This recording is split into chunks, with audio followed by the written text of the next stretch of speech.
Hello students, welcome to DNS. आज हम लोग स्टार्ट करेंगे एक नए टॉपिक को जिसका नाम है ट्रांसलेशन इन यूकेरियोट्स। देखिए, इससे पहले हम लोग जेनेटिक कोड के बारे में पढ़े हैं और जो राइबोसोम है उसके बारे में पढ़े हैं कि क्या होता है, क्यों इम्पोर्टेंट है, कैसे प्रोकैरियोट्स में होता है, क्या यूकेरियोट्स में होता है। तो आज हम लोग ट्रांसलेशन के बारे में पढ़ेंगे यूकेरियोट्स के अंदर में। तो सबसे पहले हमें पता होना चाहिए कि ट्रांसलेशन है क्या और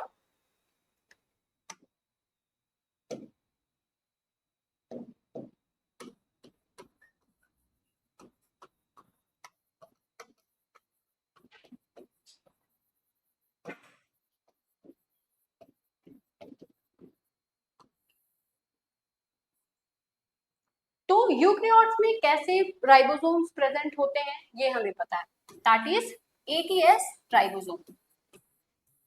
अब ये जो एटीएस राइबोसोम है किस तरीके से प्रोटीन की सिंथेसिस कराते हैं, इसी को कहते हैं translation.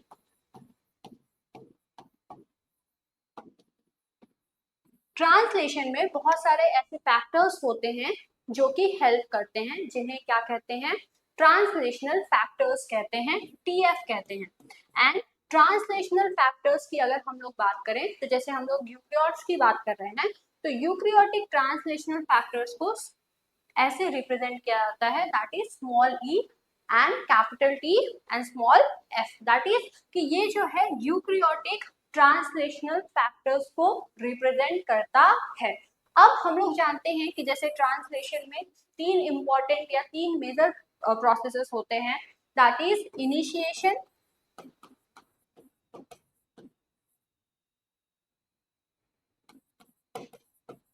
elongation and termination.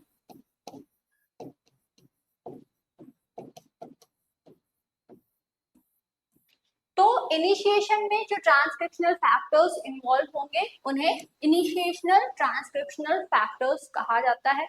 Elongation में जो हेल्पफुल होंगे उन्हें इलोंगेशनल ट्रांसक्रिप्शनल फैक्टर्स कहा जाता है। एंड टर्मिनेशन में जो इन्वॉल्व होते हैं उन्हें टर्मिनेशनल जो ट्रांसलेशनल फैक्टर्स हैं उन्हें कहा जाता है।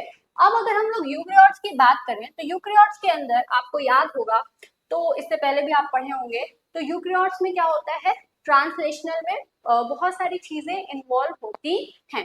जैसे कि एमआरएनए जो है वो इम्पोर्टेंट है। क्यों? क्योंकि एमआरएनए के ऊपर ही तो कोडॉन्स जो है वो प्रेजेंट होंगे। उसके बाद राइबोसोम प्रेजेंट होना चाहिए।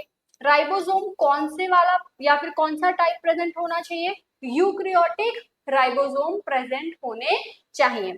उसके बाद टीआरएनए प्रेजेंट होना चाहिए। टीआरएनए क्यों इंपॉर्टेंट है? क्योंकि यही तो वो जो है पार्ट है जिसके वजह से अमीनो एसिड जो है वो आ पाते हैं।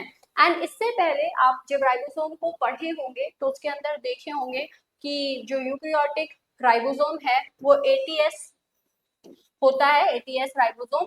एंड चाहे वो प्रोकैरियोटिक हो या फिर यूकेरियोटिक राइबोसोम हो, इनके पास तीन साइट प्रेजेंट होते हैं, E site, P site and A site. तो ई साइट का क्या इंपॉर्टेंस है, पी साइट का क्या इंपॉर्टेंस है एंड ए साइट का क्या इंपॉर्टेंस है, इसको अभी आप हम लोग इसमें जब पढ़ेंगे तो आपको समझ में आएगा। क्योंकि जब आप इनिशिएशन को पढ़ेंगे, इलोंगेशन को पढ़ेंगे, टर्मिनेशन को पढ़ेंगे तो इन साइट्स का और राइबोसोम्स का इंपॉर्टेंस भी अच्छे से समझ में आएगा। तो चलिए स्टार्ट करते हैं। सबसे पहले अगर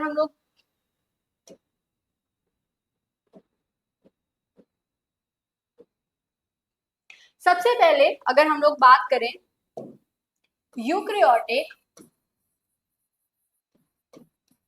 ट्रांसलेशन के बारे में, तो यूकेरियोटिक ट्रांसलेशन में अभी हम लोग पढ़े हैं कि टीआरएनए का बहुत ज्यादा इंपॉर्टेंट रोल होता है। तो टीआरएनए है क्या, सबसे पहले उसे समझ लेते हैं। टीआरएनए एक वन टाइप ऑफ आरएनए होता है जिसे क्या कहते हैं, ट्रांसफर आरएनए कहते हैं।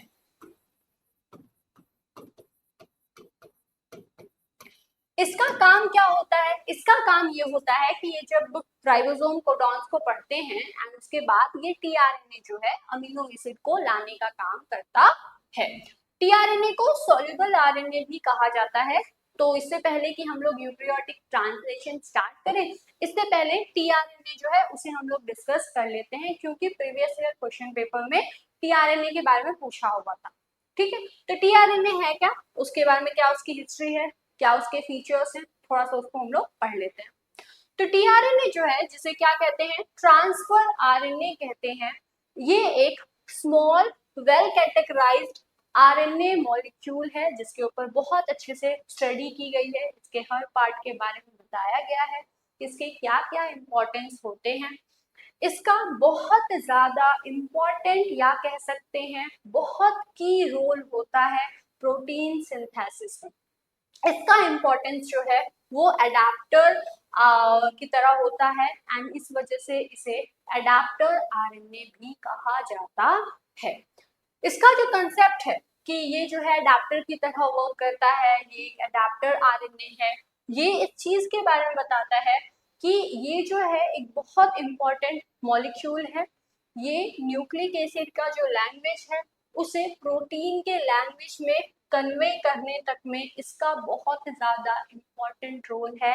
एंड ये जो है इंट्रोड्यूस किया गया था, ये बताया गया था क्रिक द्वारा 1955 में। टीआरएनए जो है पार्टिसिपेट करता है नॉन ट्रांसलेशनल प्रोसेसेस में भी, मतलब ऐसे प्रोसेसेस जिसमें ट्रांसलेशन का प्रोसेस ना हो, नॉन ट्रांसलेशनल प्रोसेस हो, उसमें भी इसकी इन्वॉल्वमेंट होती है। जैसे कि रिवर्स ट्रांसक्रिप्शन का प्रोसेस हो गया, reverse transcription of the retroviral RNA, वहां पे ये क्या करता है, वहां पे ये एज अ प्राइमर एक्ट करता है। तो ये कुछ बेसिक इंफॉर्मेशन है टीआरएनए के बारे में। टीआरएनए की अगर हम लोग बात करें तो टीआरएनए जो है वो एक सिंगल आरएनए चेन होता है, जिसका जो न्यूक्लियोटाइड कंपोजिशन है वो 73 से लेके 93 न्यूक्लियोटाइड का होता है। ठीक है, तो अगर हम लोग टीआरएनए की बात करें तो टीआरएनए जो है सिंगल आरएनए चेन होता है, जिसकी अगर हम लोग कंपोजिशन की बात करें तो ये 73 से लेकर के 93 न्यूक्लियोटाइड का होता है। मोस्ट ऑफ द केसेस ज्यादातर 76 न्यूक्लियोटाइड से मिलकर के ये बने हुए होते हैं। ये कंपोजिशन इसलिए लिखा है ना कि अलग अलग ऑर्गेनिज्म में अलग अलग वेरिएशन देखने को मिलता है। ऐसा नहीं है कि 73 न्यूक्लियोटाइड का ये बना हुआ है एंड हर ऑर्गेनिज्म में इसी तरह से ये पाया जाएगा, नहीं, इसकी जो कंपोजिशन है ये वैरी करती है इस वजह से।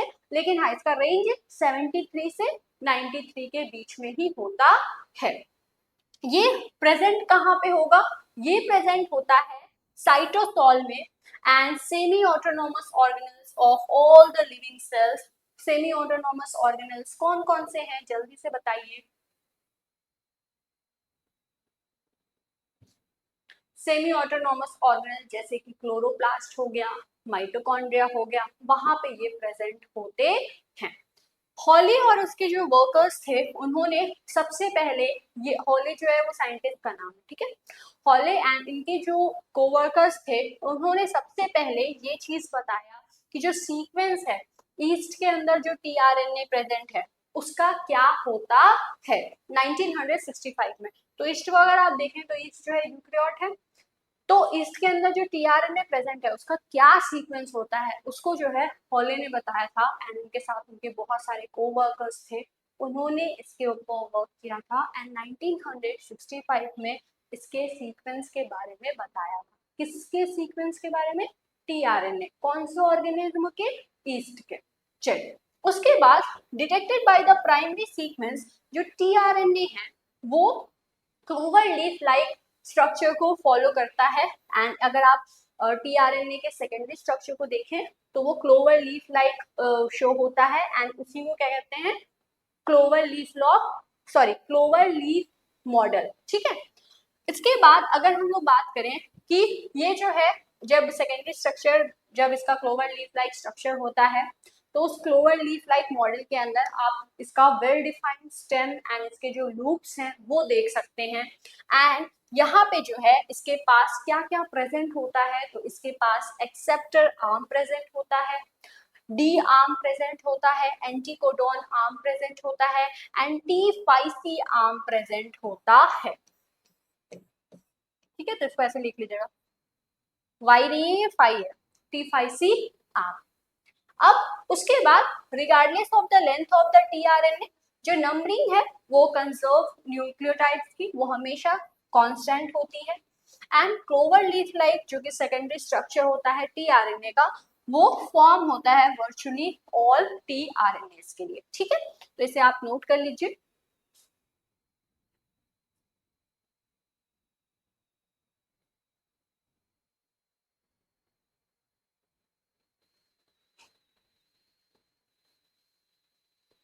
तो ये जो है सबसे पहले यूकैरियोटिक ट्रांसलेशन को स्टार्ट करने से पहले हम लोग टीआरएनए के बारे में जानिए कि टीआरएनए को एक्सेप्टर टीआरएनए भी कहा जाता है, सोल्यूबल टीआरएनए भी कहा जाता है। ये ट्रांसफर ऑफ अमीनो एसिड के लिए रिस्पॉन्सिबल होता है। इसके बाद जैसे देखिए आप पढ़े थे ना कि एंटीकोडॉन आर्म होता है, तो ये क्या करता है, एंटीकोडॉन इसके पास यहाँ पे प्रेजेंट होता है। उसके बाद इसके पास एक्सेप्टर आर्म होता है जो कि अमीनो एसिड को लाता है। तो ये सारी चीजें जो है इसके लिए रिस्पॉन्सिबल होता है। एंटी आरएनए जो है, अगर आप इसके सेकेंडरी स्ट्रक्चर को देखें तो ये क्लोवर लीफ लाइक मॉडल जो है वो शो होता है, clover leaf like structure show होता है। चलिए उसके बाद ट्रांसलेशन इन यूकैरियोट्स को स्टार्ट करते हैं। ट्रांसलेशन की बात हो रही है तो मतलब राइबोसोम जो है यूकैरियोट्स में किस तरीके का होता है, एटीएस। ट्रांसलेशन में 3 प्रोसेसेस होते हैं, initiation, elongation and termination.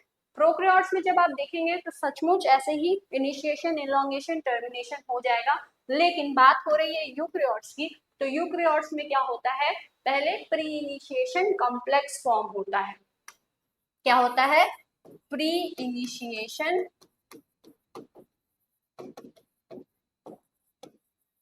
Complex and then initiation complex जो है वो फॉर्म होता है जिसमें इनिशिएशन होता है, then elongation and then termination. क्यों, क्योंकि यूकैरियोट है, इसके थोड़े से भाव ज्यादा है, इसमें जो प्रोसेस होता है वो थोड़ा सा लेंथी, थोड़ा सा बड़ा होता है। तो इनिशिएशन से पहले प्री इनिशिएशन कॉम्प्लेक्स जो है वो फॉर्म होता है। उसके बाद एमआरएनए इसमें इंपॉर्टेंट है, राइबोसोम पता है, ई साइट, पी साइट, ए साइट, टीआरएनए को अभी हम लोग पढ़ लिए। ठीक है, आई होप इतना सब क्लियर हो गया होगा। कहीं रफ में बना लीजिएगा या फिर नहीं भी बनाएंगे तो कोई बात नहीं, आपको समझ में आ गई चीजें। उसके बाद चलिए स्टार्ट करते हैं।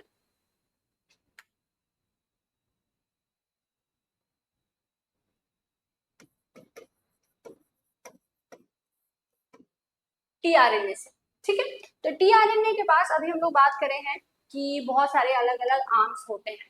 तो सबसे पहले हम लोग एक्सेप्टर आर्म की बात करते हैं। एक्सेप्टर आर्म की अगर हम लोग बात करें तो एक्सेप्टर आर्म के पास 7 बेस पेयर्स प्रेजेंट होते हैं, जिसमें से 4 जो है अनपेयर्ड न्यूक्लियोटाइड सीक्वेंस होता है, और इसके पास एब्सोल्युटली कंजर्व्ड सीसीए सीक्वेंस होता है।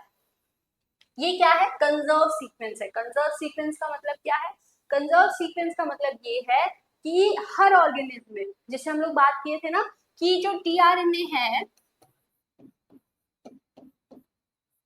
उसमें 73 से लेके 93 न्यूक्लियोटाइड्स का जो नंबर है वो वैरी होता है। लेकिन ये जो नंबर है वो वैरी हो सकता है, लेकिन टीआरएनए के अंदर चाहे वो 73 हो या 74 हो या 75 हो, किसी ऑर्गेनिज्म में या किसी ऑर्गेनिज्म में 84 न्यूक्लियोटाइड्स हो टीआरएनए के अंदर, या किसी ऑर्गेनिज्म में 92 न्यूक्लियोटाइड्स हो, लेकिन ओवरऑल चाहे वो 73 से लेके 93 के बीच में कितने भी न्यूक्लियोटाइड्स प्रेजेंट हो, लेकिन टीआरएनए जो है उसके अंदर कुछ ऐसे कंजर्व सीक्वेंसेस होते हैं जो कि सभी ऑर्गेनिज्म में होते हैं, regardless of the nucleotide that is being present in that tRNA. मतलब कुछ ऐसे कंजर्व सीक्वेंसेस होंगे टीआरएनए के अंदर जो कि प्रेजेंट होंगे ही होंगे, क्योंकि वो कंजर्व है। कंजर्व सीक्वेंसेस मतलब ऐसे सीक्वेंसेस जो कि हर ऑर्गेनिज्म में प्रेजेंट हो एंड उनका जो सीक्वेंस है वो उसी तरह हो, उसमें किसी भी तरह का चेंज ना देखने को मिले। जब आपको हम क्या पढ़ा रहे थे, शायद ट्रांसक्रिप्शन पढ़ा रहे थे, तभी हम आपको बताए थे ना कि 2 तरह का सीक्वेंस होता है, एक होता है कंजर्व और एक होता है कॉन्सेंसस। कंजर्व मतलब सेम, चाहे वो कोई भी ऑर्गेनिज्म हो, चाहे वो प्रोकैरियोट हो या यूकैरियोट हो, एक्स से लेके वाई से लेके जेड तक कुछ भी हो, सब में वो सीक्वेंस सेम होगा। कॉन्सेंसस में क्या होता है कि बाकी सब सेम होता है, लेकिन एक कहीं पे जो न्यूक्लियोटाइड होता है या जो उसका जो बेस पेयर होता है वो एक कहीं पे वैरी करता है। तो अगर हम लोग टीआरएनए की बात करें तो टीआरएनए के एक्सेप्टर आर्म पर एक कंजर्व्ड सीक्वेंस है जो कि हर ऑर्गेनिज्म में सेम होता है, एंड ये सीक्वेंस क्या होता है, सीसीए सीक्वेंस होता है। बहुत इंपॉर्टेंट चीज है ये। उसके बाद टीआरएनए जो है सिंगल स्ट्रैंड होता है, तो इसका 5 प्राइम से 3 प्राइम जो है ये इस तरह से नंबरिंग होगा। अब यहाँ पे जो 5 प्राइम से 3 प्राइम है वहां पे 3 प्राइम पे सीसीए सीक्वेंस जो है वो प्रेजेंट होता है, एंड ये यूनिवर्सली कंजर्व्ड होता है चाहे वो कोई भी टाइप ऑफ टीआरएनए हो। मेनी जीन्स जो है वो इंपोर्ट करते हैं टीआरएनए को, एंड ये जो है not encode the CCA, and a specialized RNA polymerase that is called as CCA adding enzyme, और जिसे क्या कहते हैं tRNA न्यूक्लियोटाइडल ट्रांसफरेज, ये जो है ये ऐड करने का काम करता है इसे पोस्ट ट्रांसक्रिप्शनली। ये बहुत इंपॉर्टेंट लाइन है। चलिए इससे पहले रेज कर देते हैं ताकि इसको अच्छे से समझा सकें।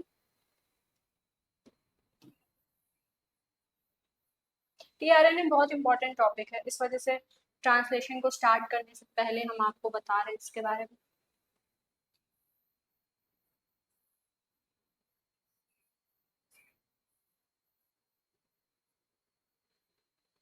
देखिए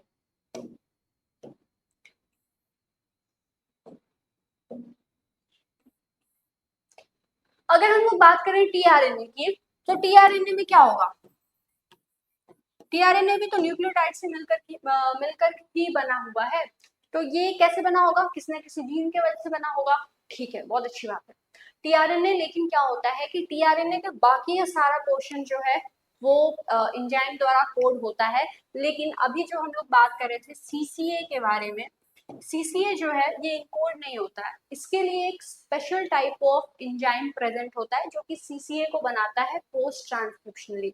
मतलब जब टीआरएनए का जो एमआरएनए है, टीआरएनए का जो जीन है जो वो सिंथेसाइज हो गया है डीएनए से, ट्रांसक्रिप्शन हो गया है, अब पोस्ट ट्रांसक्रिप्शनली ये जो एंजाइम है ये सीसीए को बनाता है एंड देन इससे अटैच होता है। अब ये एंजाइम कौन सा होता है, सीसीए एडिंग एंजाइम होता है जो कि सीसीए को ऐड करता है पोस्ट ट्रांसक्रिप्शनली टीआरएनए के ऊपर।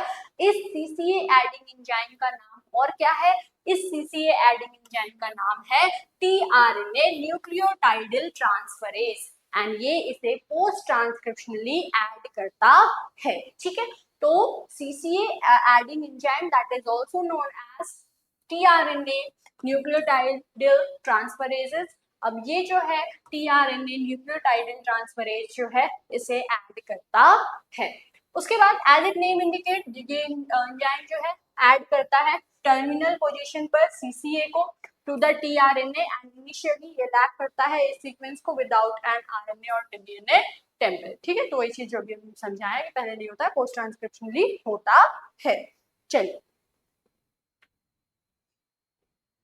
ये लाइन इतनी नहीं भी इंपॉर्टेंट है, इसे नहीं भी लिखेंगे या ऐसे कंफ्यूज हो रहे हैं तो कोई बात नहीं, यहाँ से लेकर यहाँ तक टीआरएनए में लिख लीजिएगा।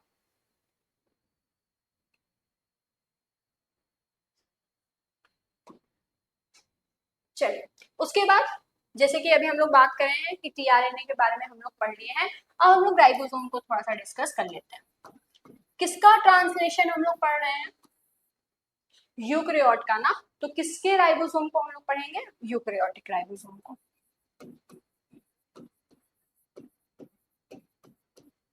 और अभी जो टीआरएनए पढ़ रहे थे ना वो टीआरएनए के बारे में था। ठीक है, टीआरएनए जो है वो क्या होता है। ठीक है, चलिए तो यूकैरियोटिक राइबोसोम की बात अगर हम लोग करें तो यूकैरियोटिक राइबोसोम एटीएस राइबोसोम होता है। इसके दो सब यूनिट होते हैं, बिगर सब यूनिट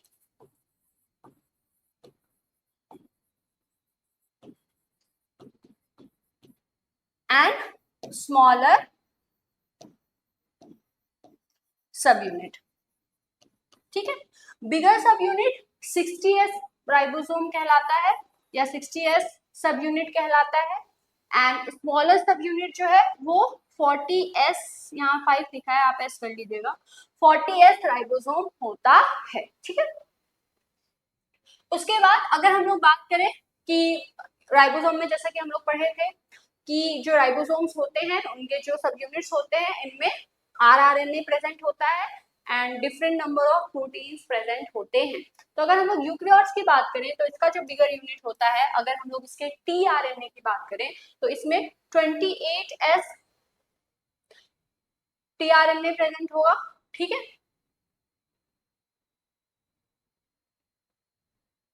एक मिनट,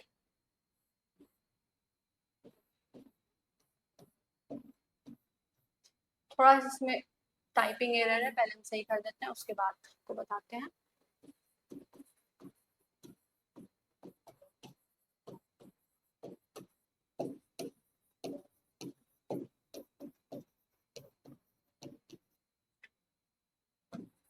चलिए, तो जैसे कि हम लोग बात किए थे कि जो 60s राइबोसोम होते हैं उसमें क्या होगा कि उसमें भी आरआरएनए प्रेजेंट होगा एंड प्रोटीन प्रेजेंट होगा। क्यों? क्योंकि राइबोसोम की अगर आप किसी भी यूनिट की बात कर लें, चाहे वो बिगर हो या स्मॉलर हो, चाहे वो यूकेरियोट हो या फिर प्रोकैरियोट हो, उसमें कुछ specific type of rRNA present होता है एंड कुछ specific number of proteins present होते हैं। तो अभी हम लोग बात कर रहे हैं 60s राइबोसोमल सब यूनिट की, जिसके अंदर अगर हम लोग आरआरएनए की बात करें तो इसमें 28s आरआरएनए प्रेजेंट होता है, 58s आरआरएनए प्रेजेंट होता है, ठीक है, एंड 5s आरआरएनए प्रेजेंट होता है। तो इसके अंदर क्या क्या कंपोजिशन है? 28s, 58s एंड 5s, ठीक है। उसके बाद प्रोटीन की अगर हम लोग बात करें तो इसमें 46 प्रोटीन्स प्रेजेंट होते हैं। यहाँ पे अगर हम लोग 28s आरआरएनए की बात करें या 58s आरआरएनए की बात करें तो इसमें न्यूक्लियोटाइड्स कितने प्रेजेंट हैं ये यहाँ पे मेंशन है, ठीक है। इसे अगर आप नहीं भी लिखे तो कोई दिक्कत नहीं है, आप मेनली ये जो टाइप है ये याद रखिएगा। उसके बाद आरआरएनए की अगर हम लोग बात करें 48s राइबोसोमल आरएनए की बात करें तो उसमें जो आरआरएनए है वो किस तरीके का होता है, तो वो होता है 80s आरआरएनए, ठीक है। एंड अगर हम लोग इसके प्रोटीन्स की बात करें कि जो प्रोटीन्स प्रेजेंट है इसमें ये कितने नंबर्स में होता है, तो 33 राइबोसोमल प्रोटीन्स जो है वो यहाँ पे प्रेजेंट होते हैं। तो इसे आप नोट कर लीजिए।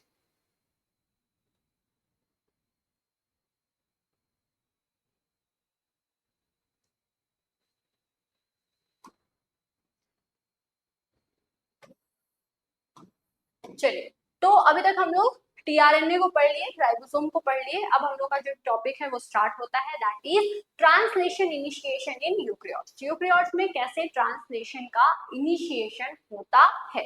अगर आप देखें प्रोकैरियोट्स में तो वहां पे जो ट्रांसक्रिप्शनल मशीनरी होता है और जो ट्रांसलेशनल मशीनरी होता है वो लोकेटेड होता है सेम जगह पर, दैट इज साइटोसोल। इस वजह से प्रोकैरियोट्स के अंदर राइबोसोम जो है वो स्टार्ट करता है जब ट्रांसलेशन को एमआरएनए का, तो वो जो है तुरंत स्टार्ट हो जाता है before the completion of the transcription. And इसी तरह के जो प्रोसेस है इसी को क्या कहते हैं, को-स्टिमुलेटरी प्रोसेस। मतलब अभी ट्रांसक्रिप्शन हुआ नहीं है पूरा, लेकिन जितना हुआ है उसका तुरंत जो है ट्रांसलेशन भी होने लगता है।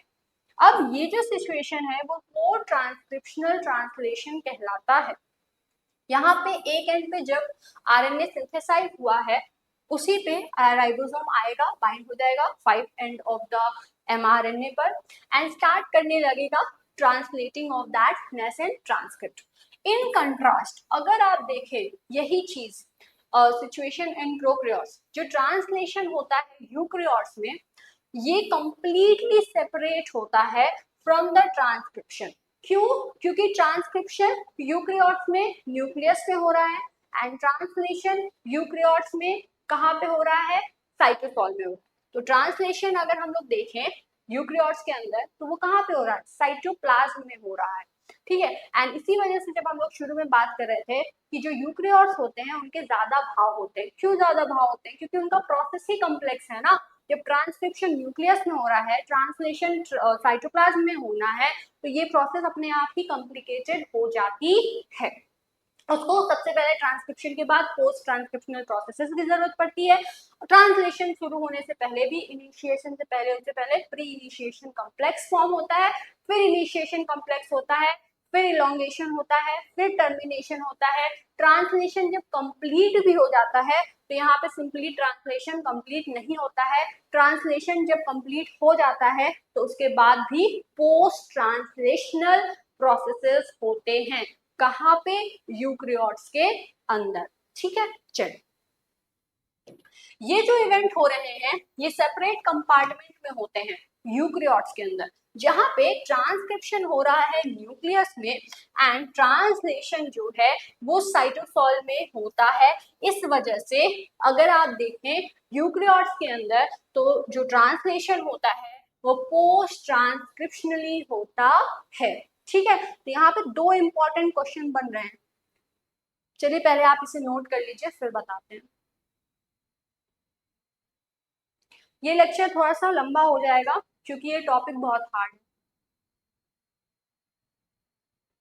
ठीक है, हार्ड क्या मतलब थोड़ा सा लेंथी, हार्ड तो कोई चीज नहीं होती है।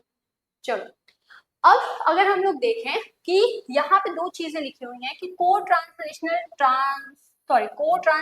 Translation and post transcriptionally translation, ये क्या होता है? आई होप आपको ये चीज समझ में आ गई। को ट्रांसक्रिप्शनल ट्रांसलेशन प्रोकैरियोट्स में होता है जहां पे ट्रांसक्रिप्शन ट्रांसलेशन साथ साथ चलता है। ठीक है, पोस्ट ट्रांसक्रिप्शनल ट्रांसलेशन यूकैरियोट्स में होता है जहां पे पहले ट्रांसक्रिप्शन हो जाएगा उसके बाद ट्रांसलेशन होगा। चलिए इसको अच्छे से, अगर लॉन्ग आंसर टाइप क्वेश्चन में आएगा तो अच्छे से समझा दीजिएगा। चलिए अब राइबोसोमल साइट्स की बात करते हैं। प्रोटीन सिंथेसिस में जो यूकैरियोट्स होते हैं उनमें जो राइबोसोमल साइट्स हैं वो कैसे हैं, वो क्या क्या है। अगर आप इनको जान लेंगे, इनके फंक्शन को समझ लेंगे, तब आप जब प्रोसेस पढ़ेंगे तो आपको अच्छे से समझ में आएगा कि अच्छा इस साइड पे ये चीज होगी। तो यूकैरियोटिक राइबोसोम की अगर हम लोग बात करें तो उसके पास बाइंडिंग साइट होता है टीआरएनए का एंड इसके पास 3 मेजर साइट्स होते हैं। तो सबसे पहला जो साइट है दैट इज ए साइट, ये क्या कहलाता है? Amino acid tRNA binding site कहलाता है। यहाँ पे होगा क्या?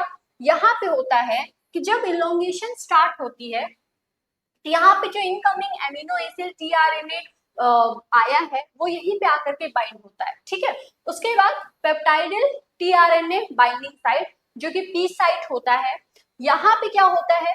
यहाँ पे जो टीआरएनए है जो कि लिंक है ग्रोइंग पॉलीपेप्टाइड चेन से, वो जो है यहाँ पे आकर के बाइंड होता है। उसके बाद होता है एग्जिट साइट जिसे ई साइट कहते हैं। यहाँ पे ये एक बाइंडिंग साइट होता है अनलोडेड टीआरएनए का। अनलोडेड टीआरएनए मतलब क्या? टीआरएनए को जो आप पढ़ेंगे ट्रांसलेशन तो वहां पे दो टर्म आता है, लोडेड एंड अनलोडेड। लोडेड मतलब जिसके पास अमीनो एसिड है, अनलोडेड मतलब जो कि अमीनो एसिड दे चुका है उसके पास अब अमीनो एसिड नहीं है।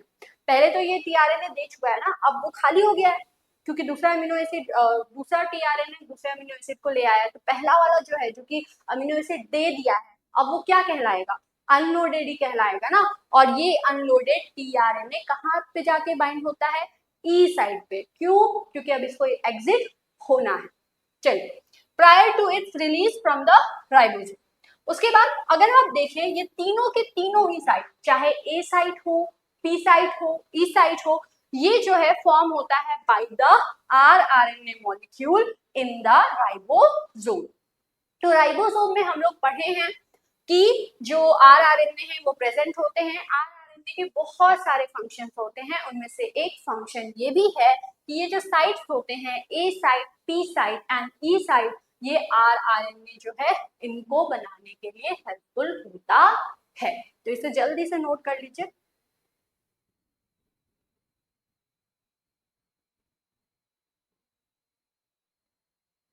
चलिए अब ट्रांसलेशन जो है वो स्टार्ट करते हैं।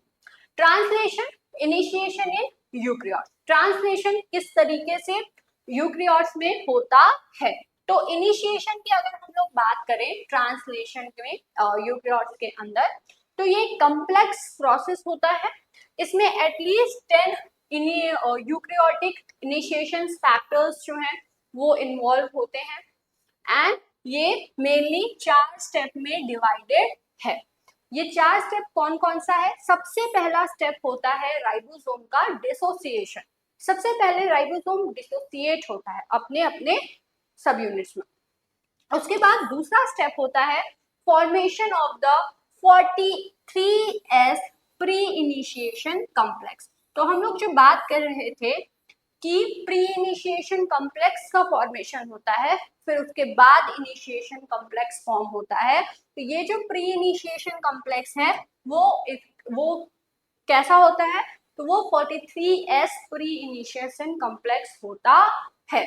उसके बाद formation of 48S 48S initiation complex. ठीक है, तो उसके बाद फिर इनिशिएशन कॉम्प्लेक्स बनता है एंड ये इनिशिएशन कॉम्प्लेक्स 48S होता है।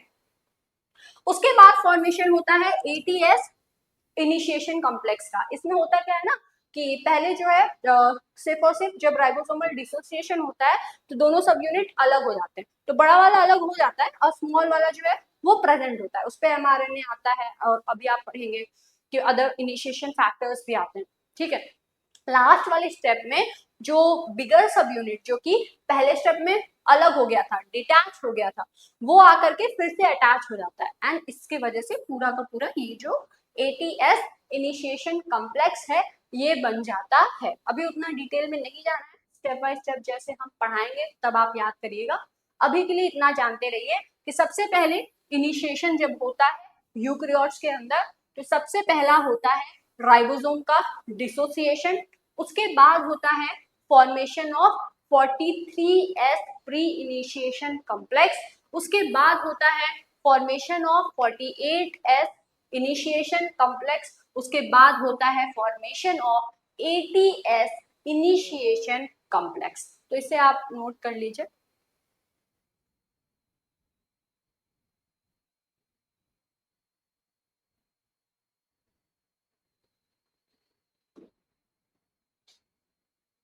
तो formation of 43S pre initiation complex कैसे होता है? देखिए यहाँ पे टर्निंग कॉम्प्लेक्स जो है जिसके पास मेथियोनिन tRNA, सबसे पहले ये पढ़ लेते हैं कि सबसे पहले जो है राइबोसोमल डिसोसिएशन हो जाएगा। ठीक,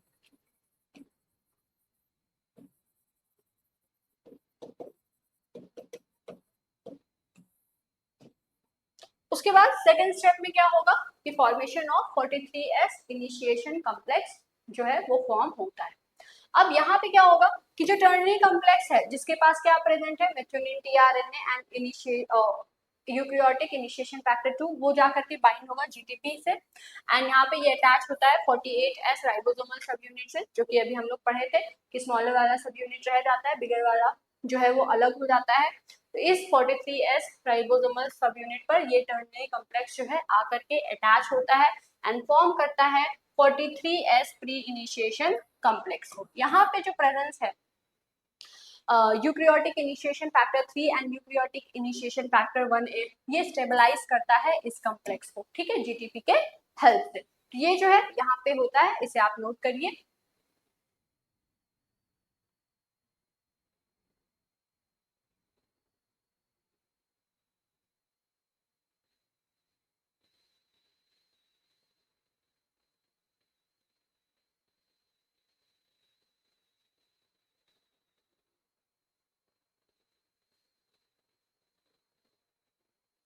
तो देखिए यहाँ पे जब हम लोग पढ़ रहे थे ना कि जैसे राइबोसोमल डिसोसिएशन होता है तो इसमें होता क्या है, जैसे ये राइबोसोम हो गया। ठीक है, अब ये कैसा राइबोसोम है? ATS।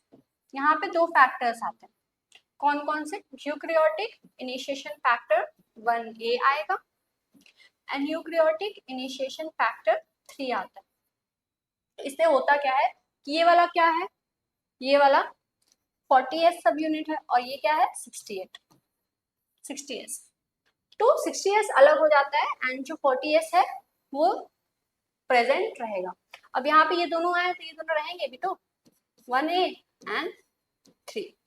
ठीक है, इतना प्रोसेस पहले स्टेप में हो गया। अब यहाँ पे ये जो है ये कॉम्प्लेक्स बना हुआ। अब इस पे क्या होगा,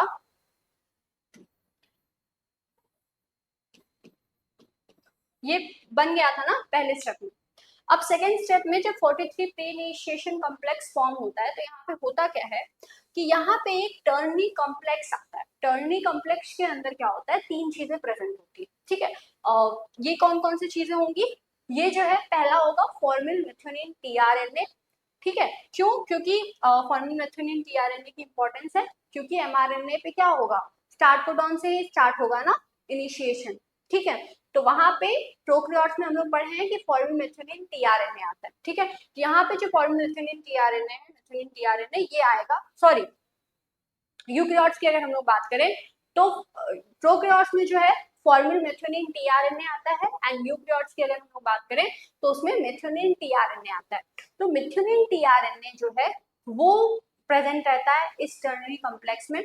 इसके साथ एक ट्रांसक्रिप्शनल फैक्टर प्रेजेंट होता है जिसे क्या कहते हैं, यूकैरियोटिक इनिशिएशन फैक्टर 2, एंड इसके साथ जीटीपी जो है वो बाउंडेड रहता है। तो जब ये इनिशिएशन जो प्री इनिशिएशन सॉरी ये जो टर्नी कॉम्प्लेक्स है जब ये आता है एंड इससे अटैच होता है टर्नी कॉम्प्लेक्स, तो ये जो है कुछ इस तरह का स्ट्रक्चर बना लेता है, जहां पे ये देखिए यहाँ पे पता है कि पहले से 1A एंड 3 तो प्रेजेंट था, ठीक है। अब यहाँ पे टर्नी कॉम्प्लेक्स आया है जहां पे यूकैरियोटिक इनिशिएशन फैक्टर 2 आया था, मेथियोनिन टीआरएनए आया था, एंड इससे अटैच जीटीपी जो है वो आया था, जिसकी वजह से अब होगा क्या कि ये राइबोसोम का स्मॉलर यूनिट पहले से 1A एंड 3 प्रेजेंट है, यहाँ पे फिर मेथियोनिन टीआरएनए आ गया, इनिशिएशन फैक्टर जो है यूकैरियोट का 2 और उसके साथ जीटीपी जो है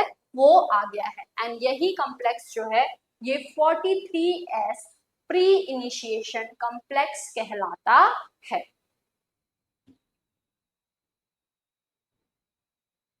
उसके बाद formation of 48S initiation complex, तो प्री इनिशिएशन कॉम्प्लेक्स बन गया, अब इनिशिएशन कॉम्प्लेक्स बनता है 48S इनिशिएशन कॉम्प्लेक्स। इसमें होगा क्या कि बाइंडिंग होगी एमआरएनए की इस 43S प्री इनिशिएशन कॉम्प्लेक्स से, एंड सिंपली इसकी बाइंडिंग होती है एंड फॉर्मेशन हो जाता है 48S इनिशिएशन कॉम्प्लेक्स का थ्रू द immediate 43S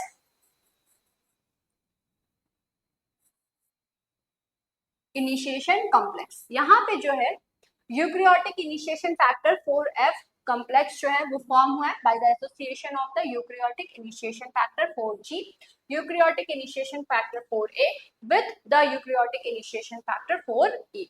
यहाँ पे जो यूकैरियोटिक इनिशिएशन फैक्टर 4F है ये रिकॉर्ड रहता है as cap binding protein, bind करता है कैप ऑफ द एमआरएनए से, and then eukaryotic initiation factor 4A and 4B जो है वो बाइंड होता है एमआरएनए से एंड रिड्यूस करता है इसके कॉम्प्लेक्स स्ट्रक्चर को। यहाँ पे ये जो एमआरएनए है उसके बाद ट्रांसफर होता है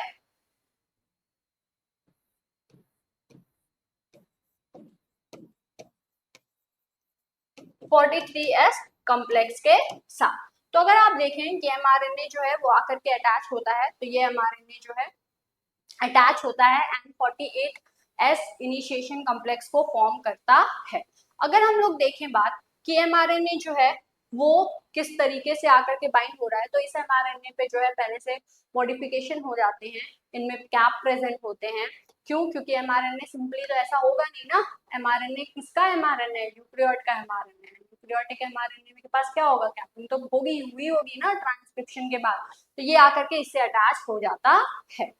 चलिए उसके बाद अगर आपको ये छोटी सी पहले इन्फॉर्मेशन बता देते हैं कि अगर आपको ये लेक्चर अच्छे से समझ में आ रहा है और आप चाहते हैं कि आपका जो सिलेबस है उससे रिलेटेड सारे टॉपिक को आप पढ़ें और समझें, तो आप हमारे नवोत्थव बैच से ज्वाइन हो सकते हैं। इसके अंदर आपको बहुत सारे फीचर्स मिलेंगे, एंड अगर आपको कोई कंफ्यूजन है तो आप इस नंबर पे कॉल करके पूछ सकते हैं। अगर आपको नवोत्थव बैच ज्वाइन करना है तो उसके लिए आपको जो है प्ले स्टोर से जो BNS एडुकेयर ऐप है उसे डाउनलोड करना है एंड आप उसमें एनरोल हो सकते हैं। चलिए इसे आप देख लीजिए।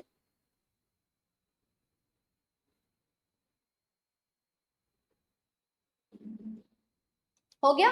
चलिए अब ट्रांसलेशन इनिशिएशन कैसे होता है यूकैरियोट्स के अंदर, तो यहाँ पे जो यूकैरियोटिक इनिशिएशन फैक्टर 4A था and eukaryotic initiation factor 4B है, ये बाइंड होगा इस mRNA से एंड रिड्यूस करता है इसके कॉम्प्लेक्स स्ट्रक्चर को एंड ये पूरा का पूरा स्ट्रक्चर जो है ये ट्रांसफर हो जाता है 43S कॉम्प्लेक्स पर एंड जब ये कॉम्प्लेक्स पर ट्रांसफर हो जाता है तब इसके वजह से 48 इनिशिएशन कॉम्प्लेक्स जो है वो बन जाता है। और ये जो एप्रोप्रिएट एसोसिएशन है ना 40S प्री इनिशिएशन कॉम्प्लेक्स का विद दैट mRNA, यहाँ पे एनर्जी जो है उसकी रिक्वायरमेंट होती है एंड एनर्जी कहाँ से मिलती है, ATP से मिलता है। फिर राइबोसोमल जो इनिशिएशन कॉम्प्लेक्स है वो पूरा का पूरा स्कैन करता है mRNA को for the identification of the appropriate initiation codon और फिर 5 प्राइम AUG जो है जब उसको मिलता है तो वो जो है इनिशिएशन कोडॉन की तरह एक्ट करने लगता है एंड देन जो है वो स्टार्ट करेगा। ठीक है, तो ये जो है प्रोसेस होगा इसके अंदर। तो स्कैनिंग हो गई। अब इसके बाद लेकिन अभी पूरा का पूरा कॉम्प्लेक्स जो है वो फॉर्म नहीं हो पाया। क्यों? क्योंकि अभी जो बिगर यूनिट है वो अटैच नहीं हुआ है। तो बिगर यूनिट जब अटैच हो जाता है उसके बाद जो है ATS इनिशिएशन कॉम्प्लेक्स जो है वो फॉर्म हो जाता है। तो 48 इनिशिएशन कॉम्प्लेक्स अभी बना था। कैसे बना था? mRNA जब 43 प्री इनिशिएशन कॉम्प्लेक्स पर आया था, अटैच हुआ था, ATP कंज्यूम हुआ था, उससे 48S बन गया था। अब इस 48S पर होगा क्या कि 60S राइबोसोमल सब यूनिट जो है वो आकर के बाइंड हो जाती है एंड ये जब बाइंड होती है तो ये ATS इनिशिएशन कॉम्प्लेक्स को फॉर्म कर देती है। यहाँ पे जो बाइंडिंग है इसमें क्या होता है, इसमें इस बाइंडिंग पर क्या होता है, GTP यूज होता है एंड GTP जो है वो हाइड्रोलाइसिस की होती है and bound to the eukaryotic initiation factor 2।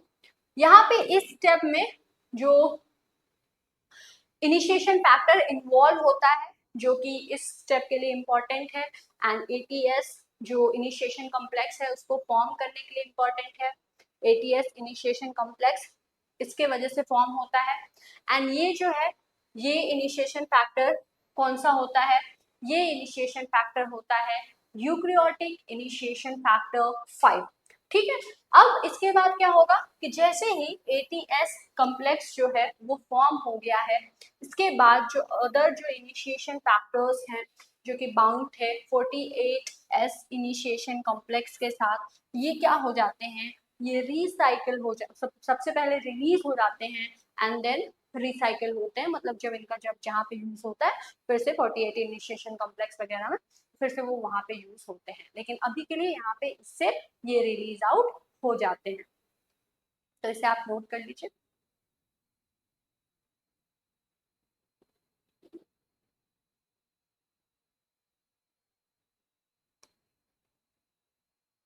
उसके बाद सेकेंड प्रोसेसर या सेकेंड स्टेप है that is elongation of the translation. Elongation कैसे होता है? तो जो इलोंगेशन है उसमें भी फैक्टर्स इन्वॉल्व होंगे। अब उन्हें क्या कहेंगे? Elongation factors. तो 3 इलोंगेशन फैक्टर्स जो हैं वो इन्वॉल्व होते हैं। ये कौन कौन से होते हैं? ये होते हैं eukaryotic elongation factor 1A, eukaryotic elongation factor 1B, eukaryotic elongation factor 2। ये इन्वॉल्व होते हैं एंड इनका सिमिलर फंक्शन होता है to the prokaryotic that is elongation factor 2, elongation factor TS, elongation factor G। ठीक है, तो अगर आप देखिए प्रोकैरियोट्स में जब इलोंगेशन आप पढ़े होंगे ट्रांसलेशन में तो वहां पे भी इलोंगेशन फैक्टर्स आते थे एंड ये इलोंगेशन फैक्टर्स कौन से थे? इलोंगेशन फैक्टर 2, इलोंगेशन TU, तो इस वजह से 2 कह रहे हैं। ठीक है, elongation factor GS, elongation factor G।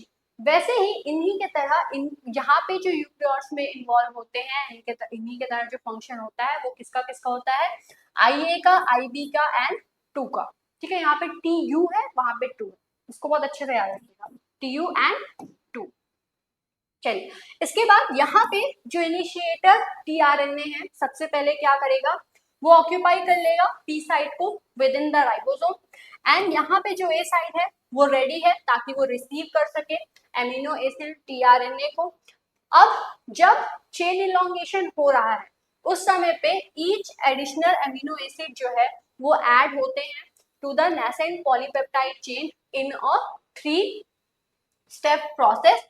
यहाँ पे जो पोजिशनिंग है वो ध्यान रखी जाती है कि करेक्ट अमीनो एसिड टीआरएनए जो है वो ए साइट ऑफ द राइबोसोम पर आए, उसकी बाइंडिंग हो, एंड फिर उसके बाद जो पहले वाला अमीनो एसिड है एंड अभी जो ए साइट पे आया है उसके बीच में जो पेप्टाइड बॉन्ड है उसका फॉर्मेशन हो सके। तो इसे आप नोट कर लीजिए।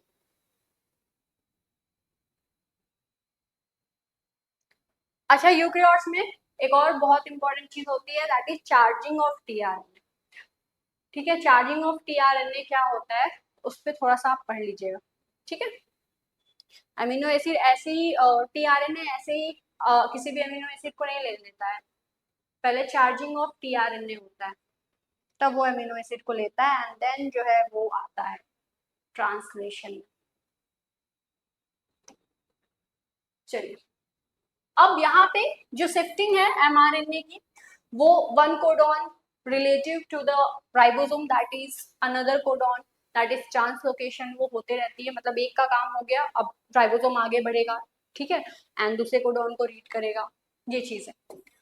ऑल्दो मोस्ट कोडॉन जो है वो इंपोर्ट करते हैं same amino acid in both the prokaryotes and eukaryotes. During elongation in bacteria, अगर आप बैक्टीरिया की बात करें तो वहां पे क्या होता था कि डीएसिलेटेड टीआरएनए जो है वो पी साइड पे मूव करेगी then to the E site prior to leaving the ribosome. In contrast अगर हम लोग देखें इस सिचुएशन को, still not completely clear in eukaryotes. यहाँ पे जो डीएसिलेटेड टीआरएनए है वो अपीयर होता है to be ejected directly from the ribosome. ये थोड़ा सा कंट्राडिक्ट होता है प्रोकैरियोट्स में एंड यूकैरियोट्स में। तो इलोंगेशन में अगर हम लोग बात करें तो राइबोसोम जो है वो क्या कर रहा है, इलोंगेट कर रहा है पॉलीपेप्टाइड चेन को, किसके हेल्प से, sequential addition of amino acid के हेल्प से। यहाँ पे जो अमीनो एसिड का सीक्वेंस है ये डिटरमाइन किया जाता है by the order of the codon in a specific mRNA. इसको हम आपको बहुत बार समझा चुके हैं, आई होप समझ में आ गया होगा। इलोंगेशन जो है एक साइक्लिक प्रोसेस है जो कि क्या करता है, इन्वॉल्व करता है सर्टेन इलोंगेशन फैक्टर्स को। कौन कौन से ये इलोंगेशन फैक्टर्स हैं ये हम लोग पढ़ चुके हैं, जल्दी से कमेंट करके बता दीजिए प्रोकैरियोटिक इलोंगेशन फैक्टर क्या है एंड यूकैरियोटिक इलोंगेशन फैक्टर्स क्या है। इलोंगेशन में 3 मेजर स्टेप्स होते हैं। पहला स्टेप होता है binding of the amino acid tRNA to the A site. तो जैसे हम बात कर रहे थे ना चार्जिंग ऑफ टीआरएनए, तो चार्जिंग ऑफ टीआरएनए में होता क्या है, यही एमिनो एसिड टीआरएनए का फॉर्मेशन होता है। ठीक है, तो सबसे पहला प्रोसेस क्या होता है, binding of amino acid tRNA to the A site. दूसरा प्रोसेस होता है पेप्टाइड बॉन्ड फॉर्मेशन। तीसरा प्रोसेस होता है ट्रांसलोकेशन का। तो ये 3 मेजर स्टेप्स हैं, ये 3 मेजर प्रोसेसेस हैं जो कि होते हैं, तो इसे आप नोट कर लीजिए।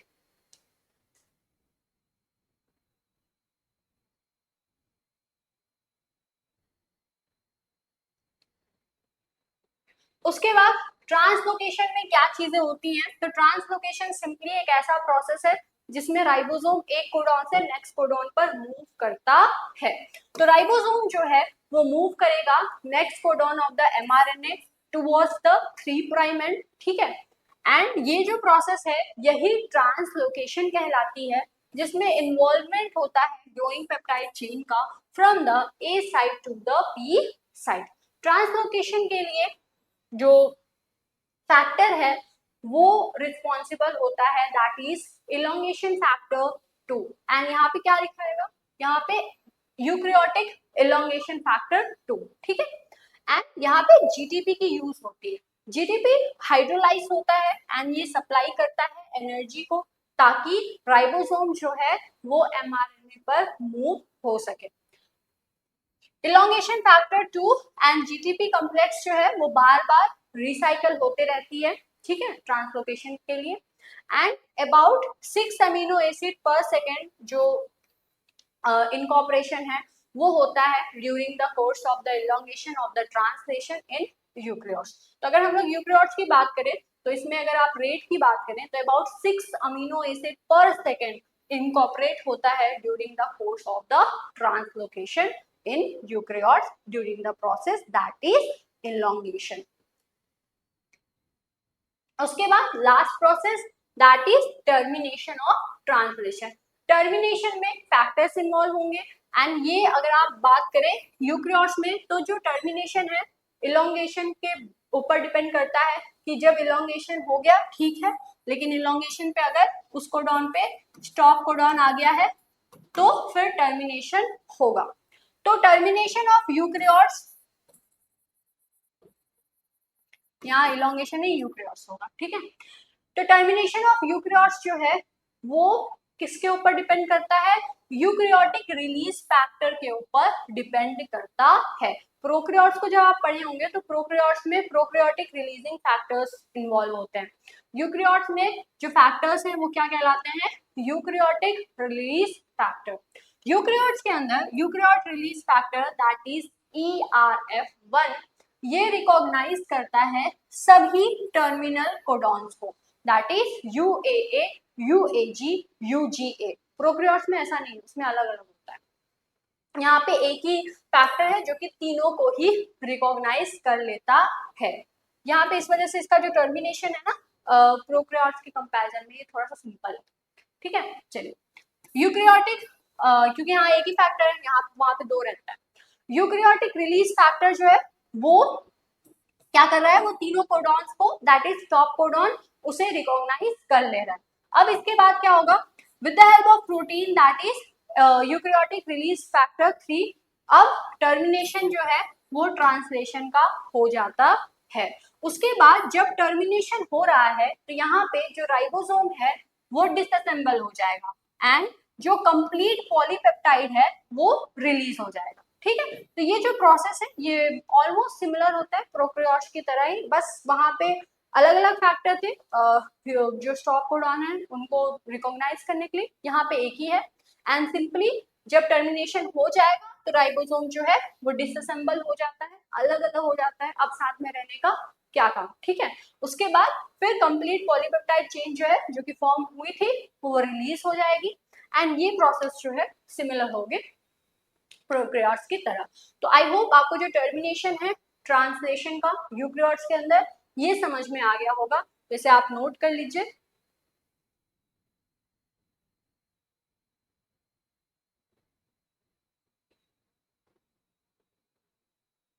एट लास्ट अगर आपको ये जो लेक्चर है ये अच्छे से समझ में आया है और आप चाहते हैं कि आप जो सिलेबस है उससे रिलेटेड सारे टॉपिक्स को आप पढ़ें और समझें तो आप हमारे नवोदय बैच से ज्वाइन हो सकते हैं. इसके अंदर बहुत सारे फीचर्स जो हैं वो मिलेंगे, जैसे कि online interactive classes, live doubt classes, previous year question paper, one shot unit wise revision videos, ये सारी चीजें. अगर आपको कोई कंफ्यूजन है तो आप इस नंबर पे कॉल करके भी पूछ सकते हैं. एक बहुत इंपॉर्टेंट चीज that is coupon code DNS20 coupon code. अगर आप इसका यूज करेंगे तो आपको 20% जो है डिस्काउंट मिलेगा आपके फीस में. तो आई होप आपको सारी चीजें बहुत अच्छे से समझ में आई होंगी. मिलते हैं हम लोग नेक्स्ट लेक्चर में एक नए टॉपिक के साथ. तब तक के लिए thanks for watching this video.